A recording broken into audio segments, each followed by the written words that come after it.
So I'm Tamahara, and I'll be talking about another type of motor that you can control. It's the brushed DC motor. The brushed DC motor is a little different. It has your north and south permanent magnet on the stator, and then you have a coil winding on the rotor there. And what happens is you pass current through this winding, and it's going to create force vectors on the rotor, and it's going to turn that rotor around. So as that rotor turns around to the opposite position, it's going to want to stay there. So we need to reverse the current in order to make it continue to go back around. And one way that we can do that is with a device called a commutator. It's this ring around the outside of the rotor. And you have these slots here that will sense when it's flipped over, and then you have these brushes here that will actually reverse the current.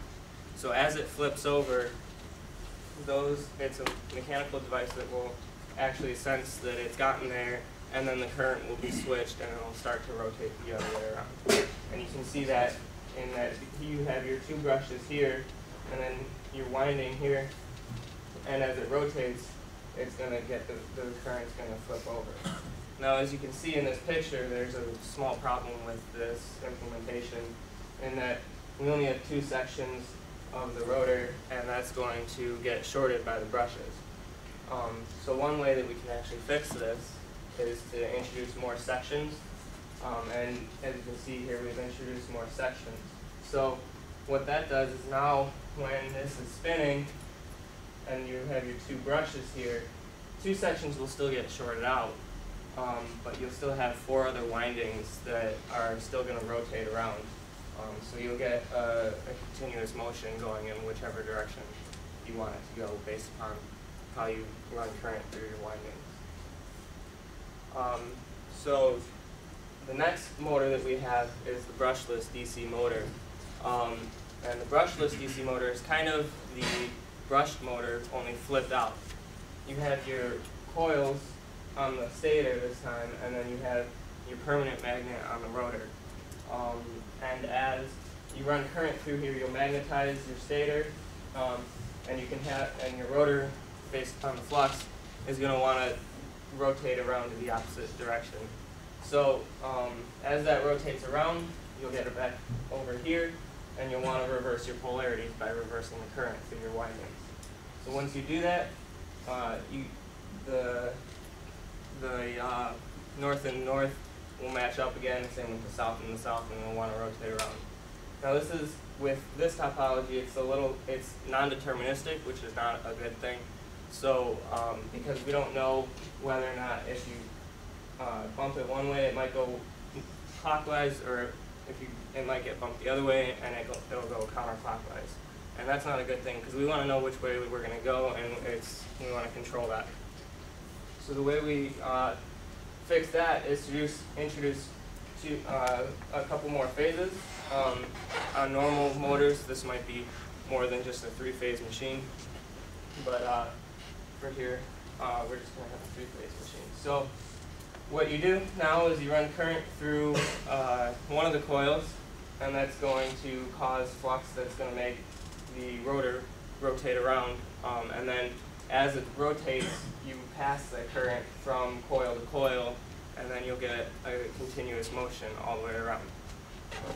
This is a little inefficient because you're only passing current through one coil at a time. And so what you can actually do is you can pass current through more than one coil. So we can test this out by putting positive current in all three phases, and then we'll take something like a hand crank and put it on there and rotate the rotor around.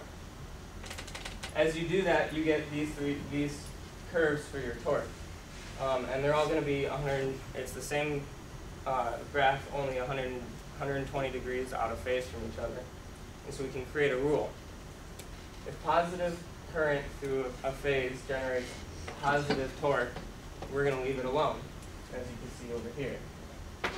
But if positive current creates a negative torque, we want to invert that current. So we're going to invert the current, and we're going to get a positive torque out of that. And then if you have a transitioning stage, like here, then we're just going to turn that off. And so we're only going to have two phases on and one phase off. at any given time. So now you have two phases on in a given time, here and here, and it's going to be more efficient. So what we need to do is we need to be able to sense when we've hit a transition, and you can do that with some sensors. These are called Hall effect sensors, and what they basically do is they're going to detect the transition from a north pole to a south pole, and they'll provide binary feedback to your microcontroller or whatever circuitry you have there. And so one of the nice things is because they're all 120 degrees out of phase from each other, you'll never get the case of 0, 0, 0 or 1, 1, 1, and so you can actually use that as a detection for when something's gone wrong, say a sensor's gone loose or a wire's gone loose. So, and then the other thing is you can actually eliminate this and use a sensorless feedback, and what you're doing there is you're just going to detect the back EMF off the motor. So I'm going to pass it off. Hi, I'm TJ Valinsky, and I'll be talking about the permanent magnet motor and the AC induction motor. First thing about both these motors, they're both AC motors. Permanent magnet motor is very similar to the brushed DC. It's actually sometimes, or the brushless DC, sometimes called the brushless AC motor. It's got the permanent magnets on the rotor, and then it's got the coil windings on the stator. Main difference is the windings on the stator are sinusoidal. So you'll have, like here, the colors are where like the poles would be. You'll have more tightly wound coil winding here, and then it'll be less up here, and then back to more tightly wound. This would be like a three-phase, and the way the coils would be, they would kind of be they would coexist together on the stator. So you would have the poles where the colors are, and they kind of be like stacked together, and that would create pretty much the same concept as the three-phase brushless DC. But the advantage of this one is that since the windings are sinusoidal and go around, it will create a magnetic field that will rotate without any hitches at all.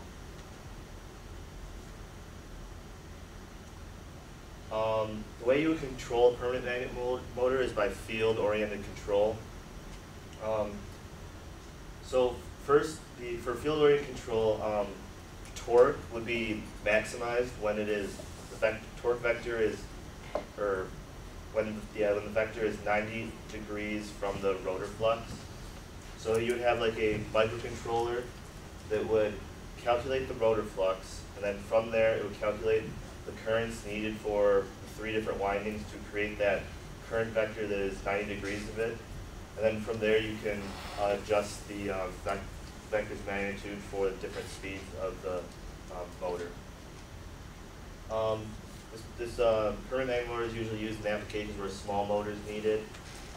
It uses less power than other motors, especially like the AC induction motor that I'll talk about next, mainly because it only has windings on the stator, not the rotor.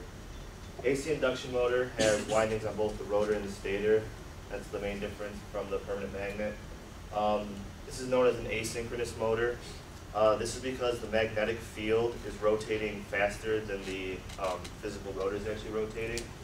This is because if they were rotating at the same rate, the currents would not be induced between the two sets of coils.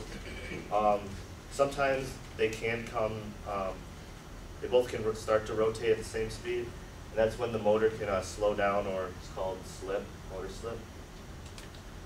The AC induction motor can be controlled by field-oriented control, just like the permanent magnet motor.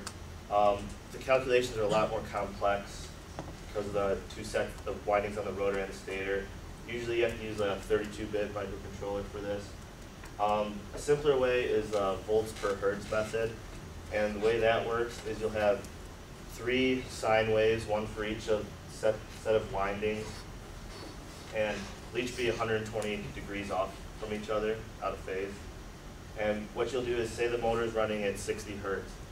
So all 3 sine waves will be at 60 hertz. If you want to cut the motor down to 30 hertz, you cut all 3 sine waves down to 30 hertz, and then you also would cut the voltage amplitude in half. This is the most popular motor in consumer and industrial applications, mainly because it has no brushes, so there's no mechanical wear on the motor, and also it is very low cost to produce. Now I'll go over some of the applications we can use the ECE480 for petroleum motors. This board here has an ECE480 chip connected to a DRV8801 motor driver that could drive most any of the motors we talked about. This is a block diagram of the DRV8801. It has an enable pin, which when that's high, the motor is on and moving, low, the motor's off. There's phase, which would be the direction of the motor, so high would be like forward and low would be reverse.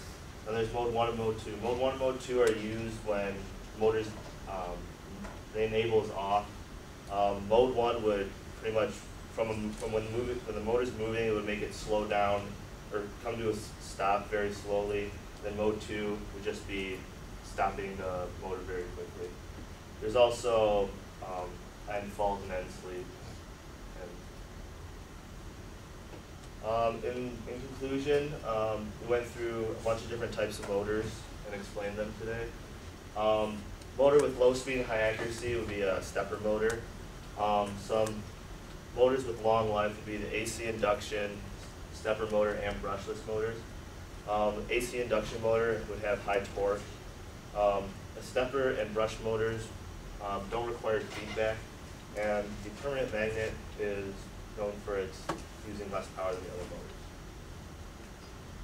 Any questions? Questions from the class? All right, I thought that was a really good presentation. One question though is, for an AC induction motor, why do you need a starting capacitor?